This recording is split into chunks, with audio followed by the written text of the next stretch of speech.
네, 22대 국회 개원을 앞두고 더불어민주당 내에서 국회의장 경쟁이 치열합니다. 저희 1번지 초대석에서는 국회의장 출사표를 던진 후보들을 연달아 만나보고 있는데요. 오늘은 경기 하남 갑에서 당선돼 육선고지에 올라 의장 출사표를 던진 분입니다. 더불어민주당 추미애 당선인 모셨습니다. 어서 오십시오. 안녕하세요. 네. 총선이 시간은 좀 지났습니다만 다시 한번 당선 축하드리겠습니다. 감사합니다. 네. 육선고지 오르면서 4년 만에 다시 국회로 돌아오시게 됐습니다. 먼저 네. 소감부터 들어보겠습니다. 이번 선거에 국민들께서 정권을 심판해 주시면서 네. 또 더불어민주당에 대한 기대가 큰 것 같습니다. 더불어민주당이 지난 21대 국회에서는 개혁 과제를 떠안고서도 네. 좀 소심하거나 주저했던 바가 있습니다. 그런데 꼭 이겨달라고 하면서 정말 절실한 마음으로 제대로 해달라라는 강력한 주문도 있었습니다. 네. 그런 그 민심의 요구를 잘 수용해서 국민들이 안심할 수 있는 정치를 복원해야 되겠다 이런 마음을 다지고 있습니다. 네. 네. 짧지 않은 시간 동안 하남갑에서 선거운동을 하시면서 만나본 유권자들 네. 직접 피부로 느끼신 민심 좀 어땠습니까? 굉장히 높은 물가 속에서 어렵고요. 또 일자리가 많이 줄어들었고 팍팍합니다. 그것을 돌보고 살펴야 될 정치가 너무 모른다, 딴 데만 신경 쓴다 하는 원망이 강했고요. 그래서 아마 정권 심판론에 다 함께 동참을 했다 생각을 합니다. 어떤 경우에는 너무 절실한 나머지 퇴근길에 집으로 퇴근하지 않고요. 제 네. 유세차를 발견하고 유세차를 뒤따라 다니면서 함께 외쳐주시고 네. 뭐 아이가 계속 전화하면서 엄마 언제 와 하는데도 계속 뒤따라오면서 유권자 반응이 내 마음과 같아야 되는데 마치 그분이 후보인 것처럼 네. 얼마나 절실하면 저러실까. 그 골목길에 저는 차를 타고 움직이고 있었고 그분은 제 유세차를 이렇게 따박따박 걸어서 뒤따라서 동행을 해주셨는데요. 그런 마음이 바로 정치가 바로 서야 된다. 라는 그 간절함이 배어 있지 않았나 생각합니다. 네. 네. 그런 분들의 지지 덕분에라도 이번에 국회로 다시 돌아오시게 되셨는데 네. 자, 22대 국회 개원을 앞두고 국회의장 출사표를 내셨습니다. 먼저 네, 그 네. 이유부터 들어보겠습니다.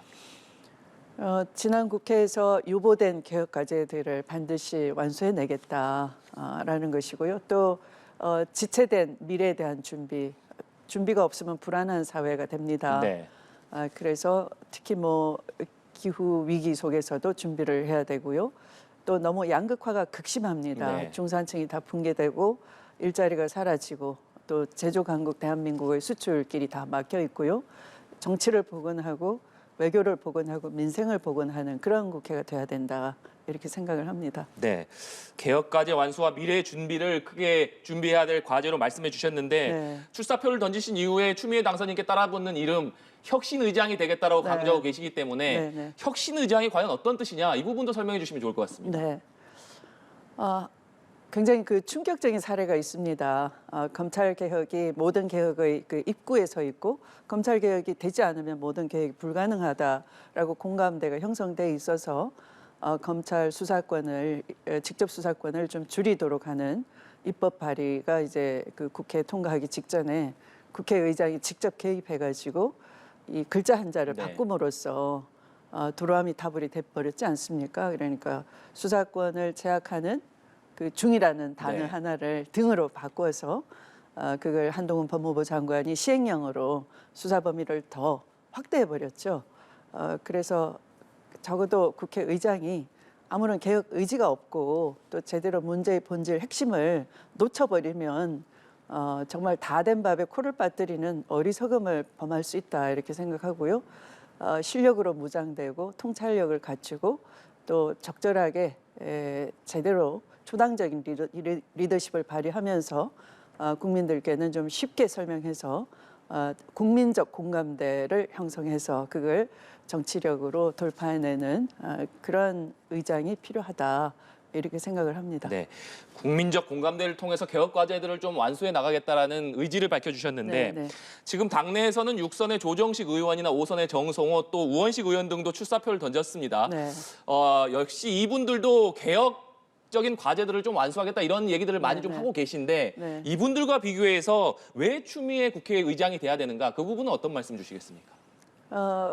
저는 사실 지난 정치 경력에서 굉장히 국가적 명운이 걸린 과제들에 대해서 네. 대안을 내고 설득을 해내면서 초당적 리더십으로 돌파해낸 적이 있습니다. 대표적으로 박근혜 대통령 탄핵 국면에서 범야권의 표를 다 합쳐도 네. 28표가 부족했습니다. 그때 제가 김무성 대표를 만나서 담판을 했습니다. 네. 바로 행상 책임론이라는 걸 꺼내 들고 이것은 형사 책임을 묻는 게 아니라 헌법상 태도 책임을 묻는 행상 책임이다. 그러니 그 당시 김무성 대표의 네. 입장은 4월 말에 대통령이 하야를 하면 6월 말에 대선을 치르면 되지 않느냐. 이런 그 대통령을 봐주는 그런 유화적인 입장으로 네. 입장이 변경됐어요. 제가 그걸 간파하고 따로 면담을 해서 설득을 했습니다. 이 재판은 오래가지 않고 그냥 대통령 하야로 끝나지 않고 내각제 개헌 이런 카드를 꺼내서 이 광장의 민심과 배치되면 정치권도 불행해지고 다 불행해진다. 국민을 지키고 헌정 질서를 회복하기 위해서 개개인이 총리 먼저 뽑고 나중에 탄핵하자 이런 게 뭐 박지원 네. 당시 국민의 당 비대위 대표나 뭐 이런 분들이 다 거기에 쏠려 있었어요. 그러니까 잿밥에만 관심 있는 정치권이 되지 말아야 된다 이렇게 경고를 하면서 한편 비박을 설득해서 탄핵 국면을 잘 돌파해낼 수 있었습니다. 그렇듯이 항상 대안을 내면서 실력으로 무장하고 그걸 상대방을 설득해내는 그런 리더십이 필요한 때이죠. 저는 이번 국회도 그런 고비와 위기가 몇 번 있다라고 네. 생각하고요. 거기에 나라의 미래가 걸려 있다 생각하면서 굉장히 무거운 책임감을 느낍니다. 네. 네. 대안과 실력, 성과를 좀 차별점으로 네, 제시해 네, 주셨는데 네. 이 질문도 좀 드려보겠습니다. 네. 민주당이 최근에 국회의장 선출 방식을 좀 바꾸지 않았습니까? 네. 지금까지는 의원총회에서 좀 다득표자를 후보로 선출해 왔었는데 네, 네. 이번에는 과반 결선 투표제를 도입을 했습니다. 네. 후보자이시니까 좀 어떻게 보십니까? 물론 이제 후보자로서 의견이 네. 있을 수 있죠. 사실은 지금까지 정치 관례는 다수당에서 가장 선수가 높은 사람, 또 그중에서도 연장자가 네. 관례였어요. 그 관례에 따르면 제가 당연히 1순위입니다. 뭐 0순위라 할 수 있습니다. 그런데 이렇게 도전자가 많은 데 따라서 이제 선거 앞두고 갑자기 룰을 바꿨는데요. 저는 기왕에 바꾸려면은 좀 민심도 수용을 해야 된다, 당심도 수용해야 된다라고 생각하고요. 뭐 예심 정도는 당심이 알아서 할 수 있지 않느냐 이렇게 생각을 합니다. 네. 기왕에 바꾸려면 좀 당심 수용 규정도 넣자라는 것이죠. 네. 그러니까 의원들이 뽑게 돼 있는데 당심이라고 한다면 당원들의 좀 의견도 반영해야 되는 것 아니냐 네, 이런 네, 말씀이신데 그와 관련해서 네. 최근에 민주당의 일부 당원들이 추미애 국회의장 원한다 이런 강한 메시지도 발신하고 있습니다. 그건 네. 좀 어떻게 받아들이고 계십니까?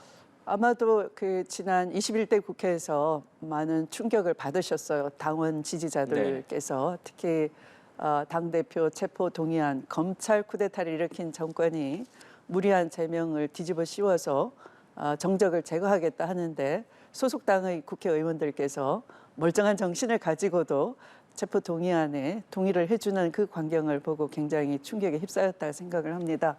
그런 모습들을 보면서 평소에 공부를 안 하다가 갑자기 거창한 목표를 세우고 내가 전교 1등 할 거야 이렇게 말을 한다고 해서 갑자기 네. 전교 1등이 안 되듯이 마찬가지로 22대 국회가 험난한 여정들이 있으리라 생각합니다. 중심을 잘못 놓치면 큰일 날 수 있는 위기의 고비가 있을 것 같습니다. 네. 그럴 때 평소에 그 위기 관리를 통찰력 있게 잘 해낸 사람에게 신뢰를 보내는 것이지 평소에 꾸무적거리고 잘 안 하다가 갑자기 하겠다 그러면 신뢰가 생기지 않는다 생각합니다. 네. 네. 그리고 앞서 혁신의장과 더불어서 네. 국회의장은 좌파도 우파도 아니지만 중립도 아니다 이 말이 많은 화제가 됐었고 네. 여기에 대해서 당선인께서 초당적인 리더십을 발휘하겠다는 의미다 이렇게 네, 설명하신 것도 들었습니다. 구체적으로 네, 네. 어떤 의미인가요? 예를 들면 제가 초당적인 리더십을 발휘했던 네. 때가요. 제가 국회에서 환경노동위원장 할 때 이 노사 간의 갈등이 심했습니다. 바로 그 노조법 개정안을 앞두고 노사 갈등이 첨예하게 대립할 때 제가 기업과 노사 양쪽을 양보를 시키고 대화와 타협을 통해서 중재안을 꺼내 들고 네. 그것을 관철시킨 바가 있습니다. 그때는 당리 당략을 떠나서 제가 소속한 당에서는 노동계를 탄압하는 이명박 정권에 대해서는 아무것도 하지 마라. 방망이 놓고 나오라라는 거였지만 노동권을 보호하고 또 기업 경제, 나라 경제를 또 작동되게 해야 네. 되는 입장에서는 그런 그 당론 없이 그냥 방망이 놓고 나오라라고 하는 당의 그 계산에는 제가 호응을 할 수가 없었던 네. 거죠. 그래서 당에서는 제가 많은 오해도 사고 정치적으로 또 그 후에 굉장히 곤란한 지경에 빠졌지만 결국 그런 것들로 인해서 이게 정치다라는 걸 보여드렸기 때문에 그게 또 필요한 시점 아닌가 생각하고요. 바로 그런 뭐 갑자기 열심히 하는 척하고 방향을 잡고 잘 가다가 중립 기아를 넣어버리고 네. 국민을 다치게 한다든지 하는 그런 정치는 하지 않겠다. 책임감을 가지고 또 얼마든지 대안을 내서 양쪽을 이 충돌된 사안을 절충시켜서 난관을 돌파하겠다는 그런 의지를 말씀드린 거죠. 네. 네. 그러니까 그 말씀은 국민의힘에서는 민주당 네. 편을 들겠다는 얘기냐 이렇게 반발하고 있지만 그게 네. 아니라 네. 민주당 편만이 아니라 국민을 위한 것이라면 네, 네. 어느 당의 편이라도 좀 들 수 네, 있다. 네, 이런 네. 말씀으로 이해하면 되겠습니까? 누구의 편이 아니라 민생을 지키고 또 국민 생명과 네. 안전을 지키는 정치를 복원하는 그런 국회의 중심에 있겠다라는 겁니다. 네, 알겠습니다. 그리고 이 질문도 좀 드려보겠습니다. 현재 여야가 5월 본회의 개최 여부를 놓고서 네. 팽팽하게 좀 맞서고 있습니다. 네. 민주당에서는 쟁점 법안 처리를 위해서는 5월 2일부터 본회의를 열어야 된다. 네, 이렇게 네. 요구를 하고 있습니다만 국민의힘에서는 쟁점 법안 처리를 위한 본회의에는 합의할 수 없다. 이렇게 맞서고 있기 때문에 네. 김진표 국회의장이 과연 어떤 선택을 할 것이냐에 관심이 쏠리고 있는데 당선인께서 현재 만약에 의장이시라면 이런 상황에서 어떤 결정 내리시겠습니까? 당연히 국회는 열려야 되고요. 또 상시 일하는 국회를 약속했고요. 네. 오래전부터. 우리나라만 좀 이렇게 당선인들이 어떤 선거 후에 뭐 바로 일을 안 하는 시스템을 갖고 있는 거고요. 다른 나라는 그렇지 네. 않습니다. 그렇다면은 지금 21대 국회의 마지막 한 달을 좋은 모습을 보여주길 바라고요. 그 일이 제대로 유보된 일들이 네. 좀 매듭이 지어져야 될 것 같고요. 특히 그 최상병, 최혜병 사망 사건과 이를 둘러싼 주요 핵심 범죄자들에 대한 그 의혹 수사 이런 것들이 제대로 안 되고 있지 않습니까? 그것은 매듭을 지어 주셔야 된다 이렇게 생각하고요. 이 문제만큼은 대통령이 거부권 행사도 절대 안 되는 것이고 또 국민의힘에서 선거 참패에 대해서 어떤 민심을 거울 삼아서 들여다 본다면 이것은 국회에서 조속히 매듭을 짓는 쪽으로 찬성해 주시는 것이 국민에 대한 도리다. 정치하는 사람들의 그 책무이다. 네. 최소한의 기본 양심이다. 이렇게 촉구드립니다. 네. 그리고 민주당에서는 이번 총선에 민심을 받드는 일이 국회의장뿐만 아니라 법사위원장과 운영위원장도 민주당이 네네. 맡아야 된다라고 얘기를 하고 있는데 당선인의 생각도 궁금하고 지금 국민의힘에서는 반발을 하고 있기 때문에 그렇다면 네. 22대 국회가 21대와 마찬가지로 좀 개원이 원구성 협상이 좀 지연되면서 늦어지는 것 아니냐 이런 해석이 나옵니다. 의장이 되신다면 그런 상황에서 어떤 결정하시겠습니까?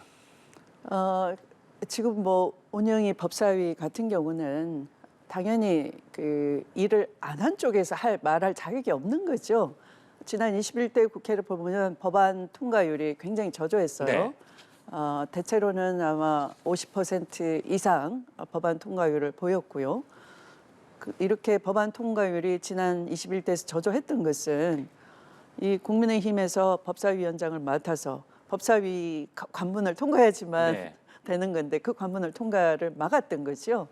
그래서 제대로 그 입법 기능이 발휘되지 못했다면은 이건 원래대로 돌려놓는 게 맞다 이렇게 생각을 합니다. 네. 운영위도 마찬가지고요. 그래서 제가 만약 국회의장이 된다면은 오히려 상시 일하고 책임지는 국회로 좀 혁신을 해보겠다 이런 말씀을 드립니다. 네. 주제를 좀 바꿔서 네. 이재명 대표가 8월 전당대회에서 연임을 할 것이냐 여부가 당 안팎에서 최대 관심사인데 네. 당선인께서는 이 부분에 있어서 지지하는 말씀을 하셨습니다. 그 네. 배경도 좀 듣고 싶습니다. 네. 체포동의안을 통과시키는 그 광경을 보면서 0.7% 차이로 그 패배한 그리고 다음의 가장 유력한 대권 후보가 대표인 당에서 이런 일이 벌어지는구나. 저는 굉장히 쇼크를 많이 받았고요. 이 당이 구심점을 잃게 된다면 어떤 일도 벌어질 수 네. 있다. 검찰 정권이 캐비넷 열고 공작을 하면은 의원 빼가기도 가능하겠구나. 또 그게 그냥 아주 당당하게 걸어서 나가는 마시던 우물에 침을 뱉고 나가는 의원들도 있겠구나 이런 생각이 들더라고요. 그리고 결국 그 결과는 국민이 불행해지고 민주주의 복원이 불가능해진다 이렇게 보고요. 그래서 당의 구심점으로서 이 제대로 당을 지휘해 나가야 된다 이런 생각이 좀 들었습니다. 그때부터. 네. 그렇기 때문에 네. 지지하는 목소리를 내셨다 네, 이런 네, 말씀이시고 네, 마지막으로 영수회담 얘기도 해보겠습니다. 윤석열 대통령과 이재명 대표 간의 영수회담이 다음 주 월요일 오후 2시에 열리기로 됐는데 네. 먼저 일단 윤석열 대통령이 이재명 대표에게 영수회담을 제안하면서 성사가 됐습니다. 윤석열 대통령이 이재명 대표에게 영수회담을 제안한 배경에 대해서는 어떻게 생각하십니까? 총선 참패 이후에 하나의 그 깊은 그러니까 왜 총선에 졌는지 또 민심은 무엇 때문에 이렇게 크게 매를 때렸는지 복기를 해보셔야 되는데 그냥 그런 거 없이 하나의 제스처로 아마 야당 대표를 만나겠다 이렇게 하신 거 아닌가 싶습니다. 그래서 그 후에 당연히 있는 그러니까 회담의 성과를 위해서 의제 조율을 하는 거지 않습니까? 이런 건 들어줄 수가 있고 또 이것은 타당하다. 이것은 안 되겠다 해서 그걸 국민 앞에 보고하는 것이죠. 그런데 의제 조율 과정에서 오히려 뭐 그 회담을 못하겠다라고 한다든지 엉뚱한 핑계를 댄다든지 의제 조율 자체를 거부한다든지 이런 광경을 보면서 진심이 좀 없으시다. 왜 회담을 하는 것인지 회담 제의를 해놓고도 반성과 성찰이라는 진심이 알맹이가 빠져 있다. 이렇게 생각이 들었습니다. 네, 말씀해 주신 대로 두 차례의 실무회담은 좀 성과가 없었습니다만 네. 이재명 대표가 오늘 전격적으로 의제는 일단 접어놓고 만나겠다라고 네. 얘기를 네. 하면서 성사가 네. 됐습니다. 네. 이재명 대표가 의제는 일단 접어놓고 만나겠다 네. 이렇게 결정한 배경은 뭐라고 해석하십니까? 역시 이재명 답다입니다. 윤석열 대통령이 정치를 정말 모르고 거의 정치를 무너뜨리고 초토화시키고 반정치를 하시는 건데요. 정치가 이런 것입니다를 시원하게 보여주셨다라고 생각되고요. 국민들이 대통령에 대해서는 더 이상 기대할 게 전혀 없다. 야당 대표를 믿겠다. 이런 많은 신뢰를 가지게 되지 않겠나 이렇게 생각을 합니다. 잘하신 것 같습니다. 네, 알겠습니다. 오늘 말씀 여기까지 듣도록 하겠습니다. 지금까지 민주당 추미애 경기 하남갑 당선인과 얘기 나눠봤습니다. 오늘 말씀 고맙습니다. 네, 감사합니다.